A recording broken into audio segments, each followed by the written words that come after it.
All right, well, Vernon Jones, thanks for joining us on the record. We appreciate you being here. Thank you for having me, Doug. So you have, over the years, run for many offices, from U.S. Congress to a sheriff's race.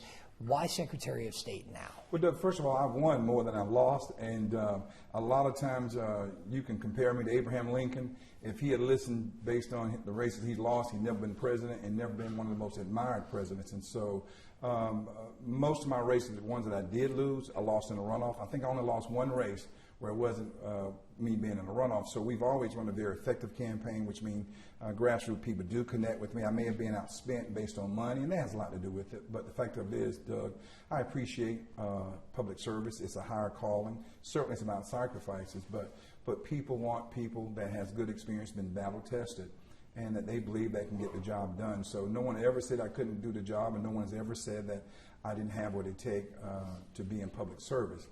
Let me tell you one of the things about Secretary of State when you talk about why I'm running. First of all, let's look at my background. I've been a chief executive officer. I've run a government with 8,000 plus employees, about a $3 billion budget. The Secretary of State's office is about 49 million with about 322, give or take, employees. So I've run a much bigger organization, much more complex organization that would include but not be limited to police, fire, airport, HR, legal department, planning, permitting. I've appointed police chiefs, judges, things of that nature. So I have a good firm handle on government. But one thing too is that the elections, all elections are held at the local level. It was my job as chief executive officer to make sure that that election office was fully funded, that the people were trained. We had enough people, adequate machines, good machines that were working effectively. And at the same time, to make sure we had adequate precincts to deal with a lot of the issues that you have on election day. And so that's one of the things that makes me uniquely prepared. I've seen elections up close at the local level and had to be responsible for them. Secretary of State's office, all elections roll up to the Secretary of State's office, but primarily that local government, I understand things that happen. And elections is a management issue. A lot of times they put it on voter suppression. A lot of times they put it on these things that are false. It's a management issue, and I understand how to manage that process and the people. And you think you could take your experience running elections at the local level as CEO of DeKalb County all the way up and scale it to being able to run them statewide? Not only that, to be able to run it statewide based on my local experience, but remember, I did 2 tours, a total of 12 years in the Georgia General Assembly, the House of Representatives. I understand that body of people, both from the House and the Senate. No matter who gets elected governor this year, or lieutenant governor, I've served with them one time or another, so I know them, I know how things work, and being on the executive side of government, if you will, the executive branch as Secretary of State, remember they are enforcing what the state statute is. And so it's very important to understand how that legislative body works for 2 ways. One, to make sure if there need to be some changes in the election laws that make it more efficient, more effective, and to restore public trust, those recommendations from our office to the Georgia General Assembly will be key ingredients to make sure that we can restore that level of integrity. But at the same time, they are the appropriating body as well. So if there's going to be resources that from a budgetary standpoint, I think I will be effective in working with the members, the leadership, both House and the Senate, and the members on getting those budgetary items passed through the Georgia General Assembly's budget. That's the key. So day one, I'm the only one that can really hit the ground that has the background in terms of running elections, certainly at the local level, being a chief executive of a major organization with a huge budget, huge amount of people, and at the same time who served in that body, who knows your way around. I know my way around in that body. It's a peculiar body. Doug, you've seen it in action, that Georgia General Assembly. You never know what's going to happen. But I think my credibility and my background, my experience has prepared me to hit the ground running day one. Not only address some of the issues, Doug, but at the same time, again, restore public trust. I come from private sector too, Bell South, MCI, those companies. I learned and was put many times in areas where I had to go in and do process improvements. In other words, my background's been in technology, information technology, even with my degree. So I understand the inner workings of the Secretary of State's office. There are some serious challenges. If you think I'm joking, try to come out of, let's say, nursing school, because remember, they manage over 42 different boards. You have to go through and take your board of examinations, and the response time, the lack of quality customer service, the lack of that whole process being efficient and effective has caused many heartaches and heartburns for a lot of those who need, in terms of going through those boards, to be certified. You look at the contractors, for example, the processes every 2 years to go and get recertified. That whole process can be streamlined, and trying to just get through with someone on customer service has been a nightmare. So I'm not here to attack anyone or bash anyone, but I think that my background, my experience, that we can make it much more efficient, much more effective, and make this government work for the people of Georgia. Yeah, let's just keep it there for a second, because I think a lot of people don't know exactly what the Secretary of State's office does. They always think it's about the elections. That gets the most attention, certainly. But when you talk about, I know something that you're very keen on, if you are to be elected, is cutting red tape from the position of the Secretary of State's office. What do you think is holding people back from getting the most out of that office, and especially when it comes to, as you mentioned, certifications, small businesses? What could be streamlined, in your words, to make the office more efficient for constituents? Yeah, and that's a good question, Doug. First of all, again, for the public, because many don't know, but many do, but not only is it responsible for elections, that's important, but it's also responsible for carrying out the rules and regulations and the standards for these various 42 boards I mentioned. That's from the nursing board, cosmetologists, and many other boards, contractors, engineers. A lot of them have to go and follow the rules and regs with the Secretary of State's office, and they're there to make sure that that process is done with the standards. However, the process of coming out of school, you just finished nursing school, you invest a lot of your money. The process it takes for you to get in there and get your application reviewed, and at the same time get that exam and to get responded back to, I'm hearing the nightmares up to 18 months, sometimes 2 years. You have contractors who've been in the business who are well-diverse, well-experienced, 20 to 30 years. The type of examination they go through, the $3,500 book they have to buy to go through. I mean, these are experienced people. The frequency of going through their certifications, it's okay to go through annual, let's say, review of new rules and regs that have taken place. But some of that is just streamlining the operations, the systems that are in place. I tell you, try to call the number down there. Try to reach someone with that number, that main number they advertise for all these various boards. You can't get anybody to answer the phone. So from a system standpoint, we can go and integrate it with various systems, platforms that can make it much more customer friendly. And by the way, if your application rejected because maybe you put something incorrect in that application, it's rejected. You have to start that process all over again and pay another fee to get back in the system. So also, customers are feeling like this is a money gimmick. You know, I've already paid my money once. Why am I paying these multiple fees?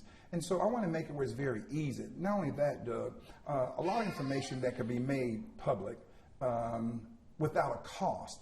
Almost everything is a cost. There's a cost associated with it. Some of this is just free, should be free to the public. You put it out there and they can have access to it. And so those are kind of things that we're certainly going to be looking at and reviewing to make it much better. But what I want to do, though, Doug, my first 100 days in office is start to hold hearings around the state of Georgia. I want to hear from small businesses and others who interface, and those who are part of those boards who interface with the government, because I want to hear more about what they're saying. Track this information and look at what can be done through administratively, but what has to go through the Georgia General Assembly. Make those findings available to them and go to the General Assembly to get the buy-in so we can make it work better for the taxpayer. Yeah, no doubt that I still think the biggest part of the Secretary of State's office is overseeing the state's elections. Certainly that is what most people associate the office with. You have been a critic of the 2020 election results.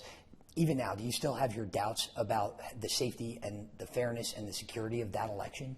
Let me say, many Georgians have doubts. That's one of the reasons why I'm running to restore public trust. And this is not a partisan thing. People need to feel, first of all, there's free, fair, and transparent elections.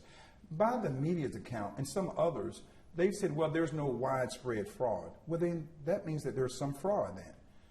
No widespread fraud. What's the threshold of fraud that's acceptable? It should be zero tolerance for fraud. Many people feel as though with the election system, they like to go back to a watermark paper ballot. We do not have to change the existing system to go to that. You can have, matter of fact, a part of the existing system, you can still have watermark ballots using an existing system, but that touch-tone screen, if you really look at the history on it, that was for those who were impaired to have that touch-tone screen. That's a tablet. That tablet can be completely detached from the existing system, and we can utilize a current system to have paper ballots that are, again, watermarked. There are certain things that people just don't feel comfortable with, Doug. And my job is to make sure that I'm listening to what they're saying. I articulate those concerns to the Georgia General Assembly, because here's what's important. Election laws can only be changed through the Georgia General Assembly. That's created in the Constitution. You've seen times where things have happened on the executive side of government where they actually change election processes, laws, and how you review things. That is unconstitutional. And so we want to make sure before we make any changes that we have not only internally opinions from the Attorney General, but I think to go an extra step to get some outside opinions from, let's say, judges who served on the Supreme Court who no longer serve on the Supreme Court, but just to make sure that we've checked and rechecked that nothing that we've done violates the Constitution. If we have to make some changes because it's good for the voters, then let's go to the appropriate body. The Georgia General Assembly. And to my point, if you look at that agreement between Stacey Abrams and the Secretary of State's office, there were steps in that, or items in that settlement agreement that really changed how we do elections. Only the Georgia General Assembly can change how we do elections, not the executive branch. And that creates a lot of concern. And so we'll be looking at things like that. You know, people want to know, were there things kept from the public during the 2020 election? I'm not here to relive the 2020 elections, but I think we do have to do another review to make sure that things were in accordance. And if there is any information that the public never knew about, I want to make that information available. I want to bring the sunshine in. So at the same time, it's so important, I keep focusing on this, to restore public trust, not for a Democrat or Republican. Remember this, Stacey Abrams complained about the elections, and she was a Democrat. President Trump complained about the elections. He's a Republican.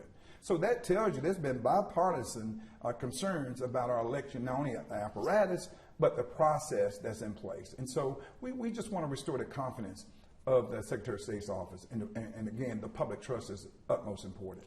It seems like there was an uptick in public trust between 2020 and 2024 because, you know, we had all these audits on 2020 that showed that, you know, there were no issues that would have affected the outcome of the election. And then you had a UGA poll just last year, right after the election came out, that said 92% of Georgians, and that included 98% of self-identified Republicans, said they had no problem with the 2024 election. Does that show you that something was fixed in that time, or do you still feel the same about the 2024 election as you do about 2020, that there needs to be more looking into it? Well, I can tell you, let's look at the drop boxes, for example. That was not changed through the Georgia General Assembly. They were not defined as precincts through the Georgia General Assembly, which under the Constitution, that body, only that body can change election processes and laws. So what happened?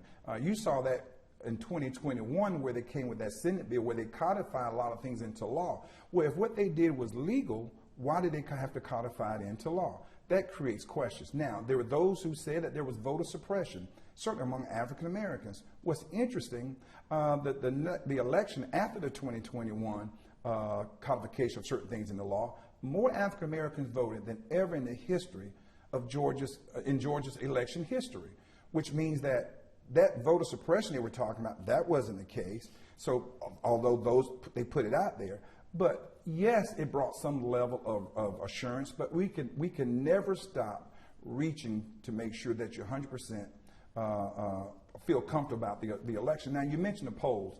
I don't know if those polls were done based on those who actually voted or those in the general population that never voted. I don't know. So when you look at the polls can be pushed in either direction. I can tell you this, you ask any voter, would they like for Georgia election officials to constantly strive for voter integrity, transparency, free and fair elections, and never stop towards that goal and objective? I think every single one of them would agree to that. So my job is to continue to work and build upon what may have already been restored, but we can continue because there are still some that still have concerns, going back to paper ballots on both sides. And right now, you don't do paper ballots in Georgia. There's that touch screen. And I go back to what I said earlier, that tablet was meant for those who are impaired. If you remove that tablet piece of just alone and you look at focusing on the watermark paper ballots using existing apparatus, you can save over maybe $10+ million annually by not using that apparatus in terms of the tablet. And let's say one as opposed to many for every voting machine, let there be one tablet for those who may need it under certain circumstances. Yeah. So I think what I'm hearing is that if you were elected Secretary of State, you would make a push to work with the General Assembly to go back to only hand-marked paper ballots, no QR codes, no touchscreens in Georgia's elections. If I became Secretary of State, again, my first 100 days, I want to go out there and hold hearings as well on elections. I want people to say what they want to say, not feel intimidated, not ostracized, not attacked. Not only did we see individual groups do it, we saw a lot of the media attack people because they felt like there were some issues with the election. Why demonize someone for expressing themselves? And so I want to hold those hearings again. I want to hear what the collective body out there is saying. What is it they want? And my job is to articulate those needs and articulate those concerns, make those reports and those findings back to the Georgia General Assembly. And I can tell you, based on what I've been hearing as I've been traveling the state, they do want some level of paper ballots in these elections. And so that's why you have to have a Secretary of State that can listen, one that can act in terms of bipartisan, can work with that Georgia General Assembly, and work with the various outlets to get the word in terms of accurate information out there. There's nothing wrong with continuing to do that. And so anything I can do to make people feel more comfortable, but make that process streamlined, make it efficient, make it effective, make it accuracy, and educating people, that's what I want to do, but not be one of those, oh, there's nothing wrong here, there's nothing wrong here, and to try to hide it. If there's nothing wrong, then let's make it available to the public, the sunshine. And I go back to what I said. All of these different groups who came up with their findings, both media and internally and external, they said there was no widespread fraud. I can tell you right now, if there's no widespread fraud, then that means there's some fraud. So what's the threshold? Is it 5,000 votes is acceptable? Or is it 10,000? Or is it that magic number, 11,779 votes? We don't know. The fact of it is, we want to make sure that everything is done in the sunshine and is accurate. And everybody gets a chance to vote, Doug. And I would never stop doing that as Secretary of State. You always want to look to make things better. Yeah. Oh, and I guess the question then, if that's the case, is do you think there was enough fraud in the 2020 election that it would have made a difference in the outcome? You know, I haven't examined all the ballots. I haven't gotten to that level of detail. It's not about was there enough fraud to change the election. The fact of it is there was fraud. I don't go based on is there enough fraud to change the election. I go based on fraud, but I can tell you this. It was a case in DeKalb County where a county commissioner during that same election. She came in last place. As I recall, she didn't even get a vote on her home precinct. DeKalb County went through a hand vote, and she went from last place to first place. So when someone said, well, there's enough to change the election, they changed that election. How do we know it couldn't change other elections? The fact of it is, we should not put our hands up and say, wait, don't check us. No, we should be advocating. Let's see, did something happen? Did something go wrong? Rather than demonize someone and make them feel, and marginalize them where they cannot question their officials. When it comes to keeping the public from questioning their officials, to me, that's unacceptable. And no elected official or appointed officials should be allowed to push the public back when they have questions. I think that people certainly did have questions, but were they not answered in these audits and these reviews and these investigations that were carried out by the people they elected, the General Assembly, the Secretary of State's office? Isn't that good enough for most people? When did they review that settlement agreement? If you remember that settlement agreement between the Secretary of State and Stacey Abrams, that settlement agreement was signed when the Georgia General Assembly was suspended based on COVID. So the only people that knew about that settlement agreement was the governor, with his knowledge, the signature of the Secretary of State, and the signature of Stacey Abrams' group, and the signature of the Attorney General. We, the members of the General Assembly, knew nothing about that settlement agreement until there was election issues around that general election, that November. Why did that come out while the General Assembly, first of all, was not in session? And when you look at that settlement agreement, it did change election laws. It actually changed it. Who evaluated that? Who discussed that? I don't remember any hearings about that. Do you? Maybe you do. I don't. The fact of it is, if you look at that settlement agreement, there are some things in there that went outside the scope of the executive branch. If it was about settling on money, maybe that's one thing. If it was about administrative change, that's one thing. But when you change election laws, and even when you create a drop box, A drop box was never defined in the Georgia Code on the elections division. Nothing about a drop box. How is it that a drop box come forth and it's a part of our elections? And let's talk about the drop box. The drop box is supposed to be on, when they came up with this administrative rule, it was supposed to be located at city or county government property. I know for a fact, and you can verify this with the receipts, that there was a one particular voting precinct at a senior center, at a senior housing, that was a private facility. It was not a government facility. I also know for a fact that the videos that were supposed to be at these various precincts for the drop boxes, they were told with those within the Secretary of State's office that they didn't have to maintain those. The federal statutes say you have to have it at least 24 months. Why weren't they didn't violate any state statute, but the federal statute said maintain all documents, records, etc., as it relates to elections. So why were they told by the Secretary of State's office that they can delete or terminate or disregard or destroy those videotapes from the drop boxes? Wouldn't you think that would be very important to review those videotapes, certainly if it's being reviewed, investigated, or questioned, but that information is missing? And so, Doug, when you say that, it's not that I want there to be fraud, but let's be honest. There's room for improvement. There's a lot of room for improvement. And my job as Secretary of State is go as far as I can to make the public feel as though that every rock is overturned, every stone is overturned, every piece of information that can be made public is made public, and not be afraid to debate the Secretary of State's office when it comes to, did you do things the right way or did you not? And if you did do things wrong, the public is very forgiving.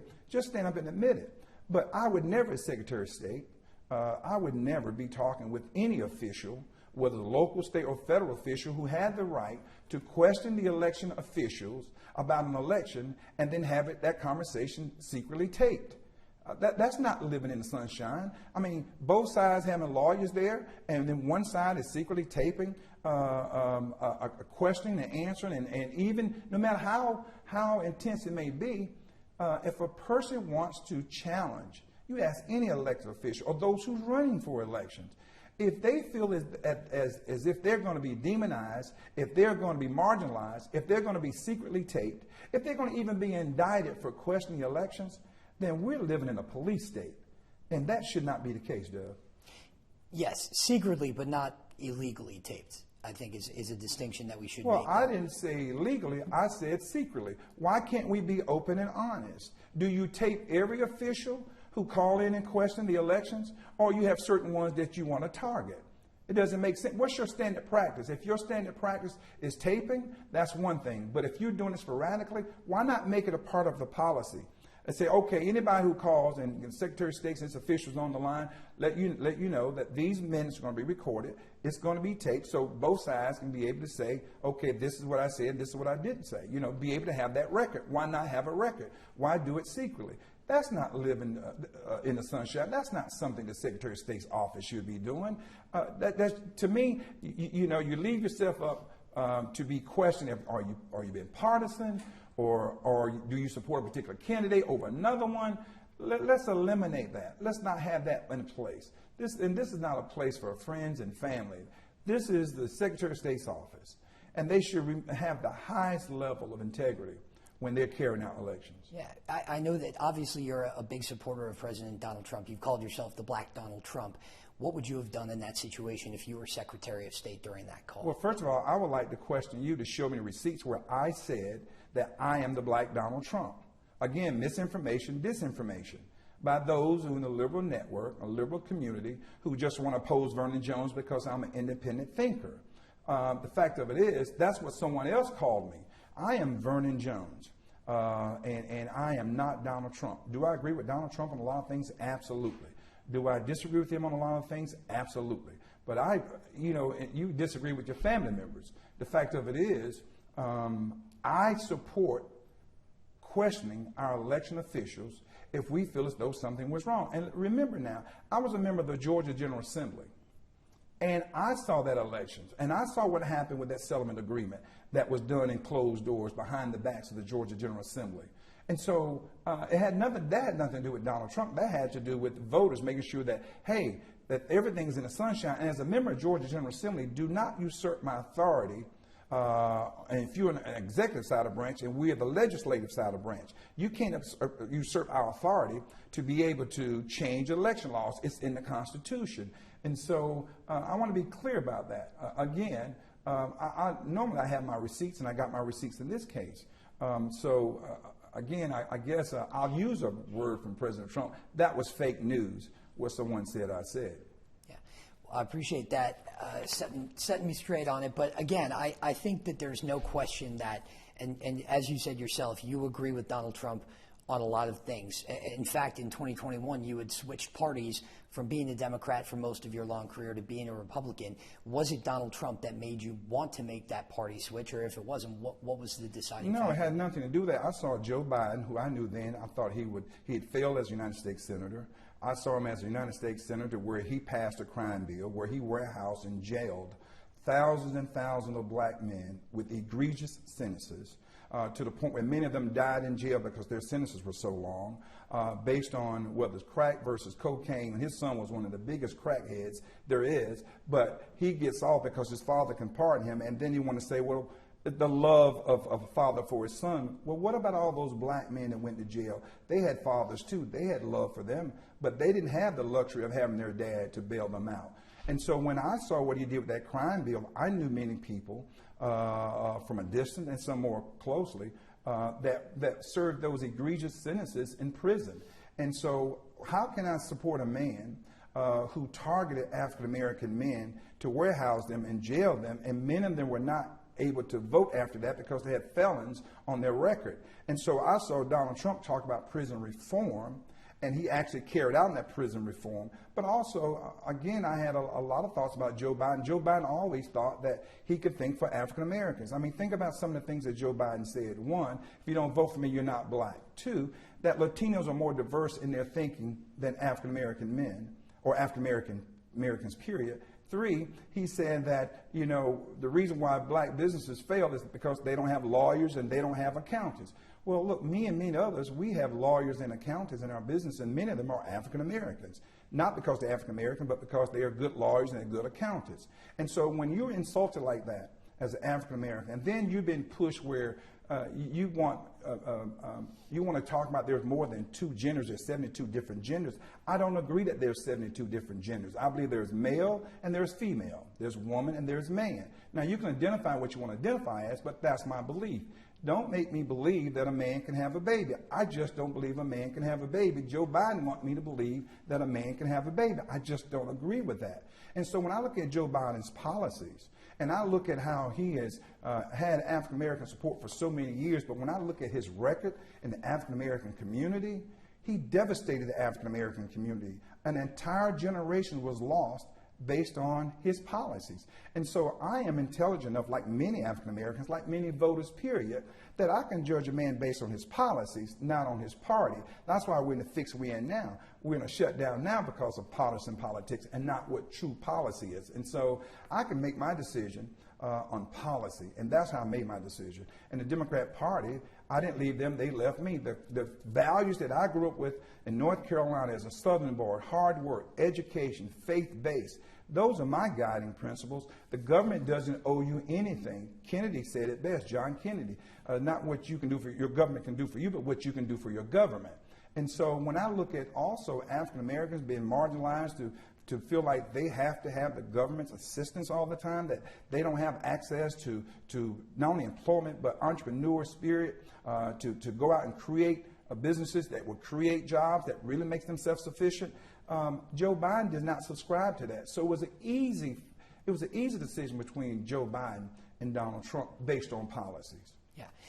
You mentioned a couple of things in there. Do you find that most of your values, most of your policies now, since you've been a Republican, do align with the conservative platform? Everything from finances to immigration to abortion. You know, you were a Democrat for a long time.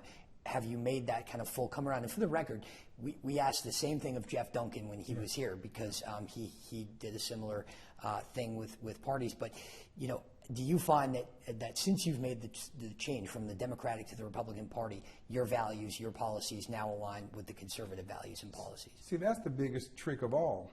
I didn't change. The Democrat Party changed. The black community has always been conservative. I mean, talking about faith-based, when you go to black church, you may be in there all day long. I mean, who's more faith-based than the black community? Hard work. Who's worked harder than many African Americans? I mean, it's a part of our culture. Education. My parents didn't get past the 3rd grade because they couldn't at that time. They had to quit school to be part of a labor, but they made sure that I got a quality education. Entrepreneurship. They pushed, we were farmers. We had our own business. We had our own farm. I learned that from them, but that is so widespread throughout the African American community. But if you look at the Democrat Party, they have backflip, and they're literally, they want black votes, but then they don't deliver for the black community. Over the past 6 years, what policy that was positive that was pushed and passed by the Democrat Party? And so we've been lined up voting for them for years and years and years, and what have we gotten out of it? We're still saying someday we shall overcome. And the minute you decide to come off that plantation, you're attacked, and you're ostracized, and you're demonized. Why? Because you're not following or carrying out this liberal agenda. Liberalism has destroyed the black community. Literally. Look in the home. Black fathers not allowed to live in the home if you get public system. You live in public housing. Now, unless you're married. But that father needs to be there with that child in that home. So that father was removed from their home. But illegals can come over here and they not be married and have a child, but they can live in the same home, and they're not penalized for that. So when you look at what has happened to the black community based on policies, I mean, just look, where is the Democrat Party pushing entrepreneurship? They spend more time talking about Medicaid and Medicare, which is fine. That's important for those who need it. But many people can get health insurance either by having good jobs, or they can have health insurance when they create their own business. And so, you can give someone a fish, or you can teach them how to fish. And I'm sorry, my parents, they didn't make a whole lot. They made enough to keep us going, out of those 6 kids, and they made sure that we had good principles and good values. And that's what has pushed me. I like many African Americans, we didn't come from a deprived area. Maybe we didn't have a whole lot of money. Maybe we didn't live in that big house. But what we did have was a strong unit. It was a strong foundation, infrastructure that taught us how to succeed in subsequent life. And so the Democrat Party wants you to feel that you're too stupid, you're too dumb to be able to afford a free photo ID to go and vote. I've been in public service over 30 years. I've never had a black person come up to me and say, you know what? I cannot vote because I cannot find or get me a photo ID. That's what the Democrats push. Look at what happened in Georgia with the All-Star game in 2020, based on what the Democrats were saying about black people and voter suppression and the Jim Crow law. First of all, Jim Crow law was started by Democrats. The Ku Klux Klan was started by Democrats. But look what happened to those black businesses and those who saved their money, who invested their money to sell their paraphernalia, whatever small businesses they had, to take advantage of the All-Star game coming here. And it left Georgia. And why did it leave Georgia? Because the Democrat Party talked about some Jim Crow law because of photo ID, when in fact it left Atlanta with a metro Atlanta population, let's say at least around 60 to 65% African American. It leaves Georgia. The All-Star game leaves Georgia and go to Denver, Colorado, with the African American population about 9%. Now you tell me, now if you against Jim Crow and you against what's happening to African Americans, you uproot a community, 65% African American. You go to Denver, 9% African American. And the insult is, if you look at the state of New York, the All-Star, or the Major League Baseball is located in the state of New York. Their voting laws are much more restrictive than Georgia's voting laws. Why didn't they move their headquarters from New York? And this is the stuff that they have been brainwashing African Americans with for many, many years. So much noise and so much smoke, you can't see, you can't hear. But if you push that back and just see, okay, let me look at the true policy. Let me listen to what they're actually saying. It's a sobering experience. And so I'll go back to what I said. I didn't change. The Democrat Party changed. I just no longer wanted to rent space in that suite on that plantation. Yeah. And, I think it's a fair question, I think, to ask you Sure. of all people, because, people will accuse the Republican Party of tokenizing black candidates or their black voting base. You think it's Democrats who are ultimately really the ones doing that? Well, let's look. Who's been, the African American community, 90 to 95% of them have been voting for Democrats for the past 60 years. What can they show for it?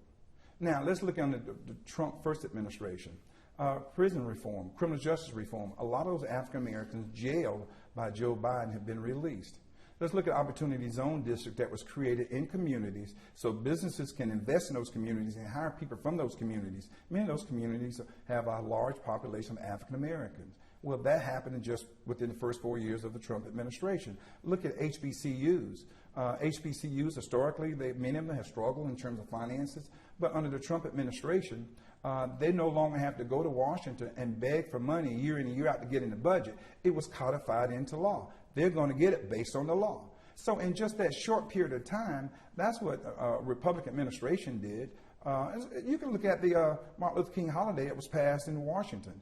Who was it passed by? Ronald Reagan. And who led it? Senator Bob Dole, both Republicans. And so, but I think that African Americans, and I think Dr. King said it one time too, we cannot put all our eggs in one basket. We should be looking at and voting in both parties, but we should vote based on policies, what really affect us. You see many times they're pushing to allow illegals to come in. I believe in immigration. Clearly, I believe it has to be done legally and orderly. But you look at illegals that come over here illegal, they get free education, free medical, they get a cash card, they get housing, and there are many African Americans who have been here for generations and generations who can't get access to those type of resources. Many veterans are living under bridges. And so I don't have a problem with saying, okay, let's look out for American citizens. I'm also open to addressing immigration issue, but let's do it in a comprehensive way, in an orderly way. But you know, as we say back home on the farm, it's a poor cow that don't lick her own calf. And what I mean by that, you know, if you don't take care of your own calf, you're not worth anything. You need to go on the dinner table. You're not worth anything. And so, but I believe, obviously, in addressing a lot of issues on a policy level based on nonpartisan politics, and we need more of that. But I want to go back. I think it's a fair question what you asked me. I think having dialogue like this helps the public understand where you're not demonized. You know, it's kind of interesting you mentioned Jeff Duncan. I look at Zell Miller. Zell Miller was a Democrat, and he spoke where? He spoke at the Republican National Convention.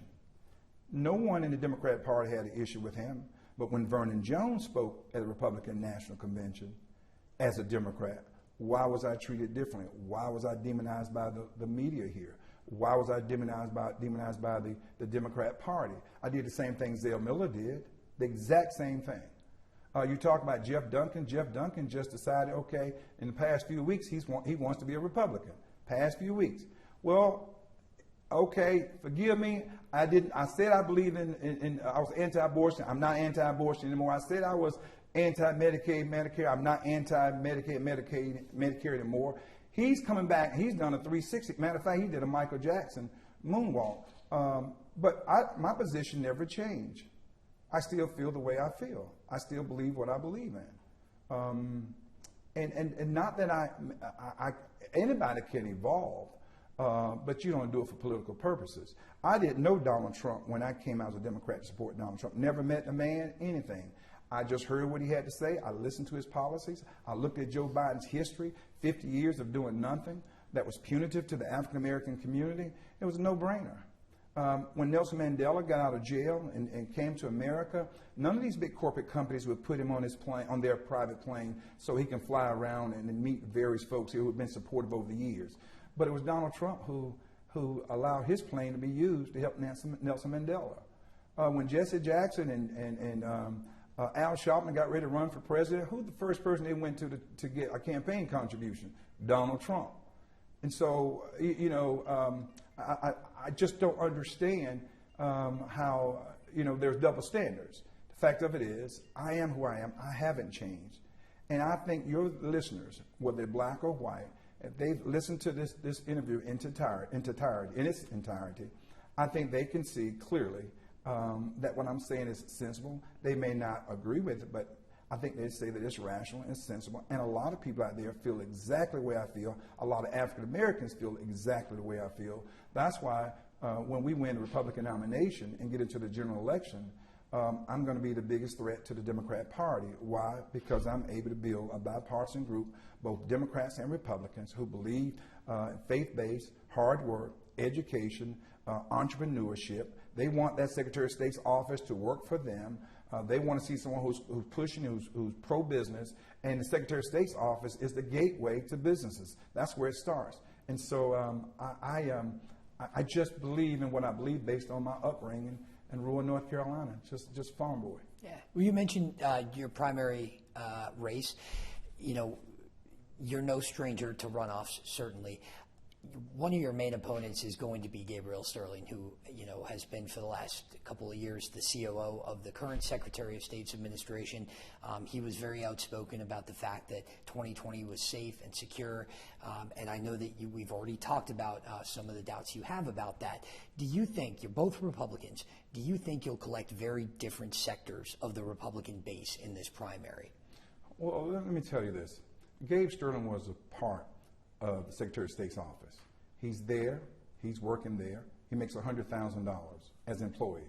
He leaves and go become a consultant for the Secretary of State's office and makes $200,000. And he oversees the procurement process of the new election apparatus. When that's done, then he comes back to the Secretary of State's office. Well, first of all, we can't have a revolving door like that. That's the difference between me and Gabe Sterling. I'm not going to be a person like Gabe Sterling was that can sit in a room and probably take a conversation when any official contacts them and has concerns about the election. I just don't think that's the appropriate thing to do. I think that's being intellectually dishonest and it's being clandestine. Also a difference, when he said there was not any fraud with the state of Georgia, well then why is it that there's too many people, including me, that report there's no widespread fraud, which means there was some fraud, so you can't have it both ways. And so I didn't go like Gabe Sterling did, went on the various TV networks and demonized those who actually just questioned him and challenged him about the election process. So there's a big difference between us. And I can tell you right now, and this has nothing to do with the Republican Party, this has to do with being a chief or executive in that office, making sure that the public has the utmost respect from that office, that if they need information, there's not a situation where teeth are being pulled to get basic information, which is another big difference between me and Gabe Sterling. He wants to stonewall those voters, citizens, Georgia citizens, taxpayers, who wants to get information. I want to make it available to them. I don't want to hide anything from the public. They deserve the right to know as much as we can, unless it's about HR issues or some of those issues that you cannot make public, health issues of employees. And so there's a big difference between us, and I think the voters in the GOP would see the difference between me and Gabe Sterling. They would see me as someone who's solid as Stone Mountain, that's going to be a Secretary of State that's not going to cave in, not going to fall back or fall off or be afraid to stand up and open that office to the public so the people can see what's going on, listen to them, understand them, and try to articulate their needs and address the issues in the office. There's a huge difference. I've managed a much bigger organization. He managed part-time, if you will. He came in and managed about 300 plus employees. Well, I managed over close to 8,000. His budget was $49 million. My budget was close to $3 billion. I know management. My background's in technology, truly information technology. His isn't. So there's a big difference. And more importantly, I am not going to demonize voters if they have an issue or concern with the elections. They have a right to question me and others in that Secretary of State's office. Yeah. Just one more thing on that as well. I mean, again, do you think voters were not heard by this current administration when they had issues around it, given, again, all the going back and looking that was done at that 2020 election? But we say here that voters weren't heard by the current administration. Well, let's look at it. When you say all the investigations, well, the investigations were done by the Secretary of State's office. What they felt, they released. The legislature did one as well. Okay, but let me come back. The Secretary of State's office, they released what they wanted to release. They made available what they wanted to make available. So they sort of like guided how the investigations went. Why come out and say there was no fraud until after all the thorough investigations and people were not demonized? You put up the Heisman Trophy, you blocking people when you just don't want to give them information. I don't want to do that. And that didn't happen. And again, I just said, by their own admission, they said there was no widespread fraud. Now, was there fraud or not fraud? They didn't say, well, we had some fraud, and so, yeah, we need to address this. There's no widespread fraud. Now, you tell me, you're a smart man, is there a difference between no fraud and no widespread fraud? Yeah, I think I can understand that. I think the question, though, is painting it as a wholesale issue with Georgia's election system, right? If we say all the time in news that objectivity is not truth, right? 50-50 is not a real thing in real life. So when 9 out of 10 dentists say that Crest is the best, their recommendation holds more weight than the one guy who says Arm & Hammer is the best, right? And so I think that the issue is that painting this as a persistent, widespread, completely detrimental issue to Georgia's election systems, when you mentioned in DeKalb County there was an issue that popped up. Whether or not that had to do with fraud is one thing or another, but it was caught and it was fixed. Okay, but remember now, there was no fraud. It wasn't until she questioned the elections. When she questioned the elections, because if she had just laid down and said, oh, no, okay, there's no problem, then she would never have been serving in office right now. But she questioned the elections. Now, I don't know why her phone call was not taped, which is another thing. So let's have equal standards here. And again, I'll go back. Where was there an open hearing on the Stacey Abrams and the Secretary of State's office as related to that settlement agreement that altered our election process? I don't remember a hearing being on that. Do you? Matter of fact, have you ever even read that settlement agreement? Yeah, I've seen the settlement. I know the settlement agreement. So if you saw the settlement agreement, you saw where they changed different ways how even they count ballots that was questionable. You saw changes to the election process. Well, wait a minute. That didn't go through the General Assembly, and that agreement was signed, sealed, and delivered in darkness and in silence, and the General Assembly stumbled on that several months later. After the general election, there were questions about the elections. Why couldn't that have been discussed? Why wasn't that settlement agreement and the changes made available to the Georgia General Assembly to make sure that you're not usurping our authority? I don't remember any hearings being held about that. And what's ironic about that, the drop-off boxes too, that wasn't debated by the Georgia General Assembly. If you want to say, well, because we had COVID, they couldn't meet, well, why didn't we do some kind of video streamline or Zoom or something like that, so that could be discussed? And the General Assembly members, they vote on whether or not they want to allow for drop boxes. Drop boxes was never written in the code, in the election code, prior to it being implemented by the executive branch of government. That was never questioned. That was never debated. There were no hearings on that. So you can't just put a part of it out there and say, oh, well, it was thoroughly investigated. It wasn't thoroughly investigated. There's so many different things that can create fraud or create the impression of fraud, or they can be questioned by the general public. And so those things were never discussed. Now, what's ironic about it, if that drop box was legal by the executive branch, if the way that settlement agreement was illegal by the executive branch, why did it come to the Georgia General Assembly in 2021 when they codified that stuff into law? How did that happen? If it was legitimate, if it was legal, why come back and try to cover your tracks and then write it into law? There's a dead cat on the end of that line. You know, and as you said yourself when you sat down, you make headlines a lot. You know, a lot of people know you from your time doing various different things, holding various different positions, running for various different positions, and of course some of the headlines that you've made over the course of your long career. Do you think people will factor in your past as a man, as a legislator, when they're voting for you as Secretary of State next year? You know, I think people are going to look at it like this. They want a fighter. They want someone that will stand up for what they believe in. They want someone that won't back down, back off, or back away. They know about my legislative experience, so they know I know that General Assembly. They know I've been a chief executive on the largest governments in the state of Georgia. They know I can hit the ground day one running. So those who want to place an emphasis on that, they'll vote for Vernon Jones. Those who still have questions about what happened in 2020, not to try to relive it, but just to review it, was there something not made available to the public?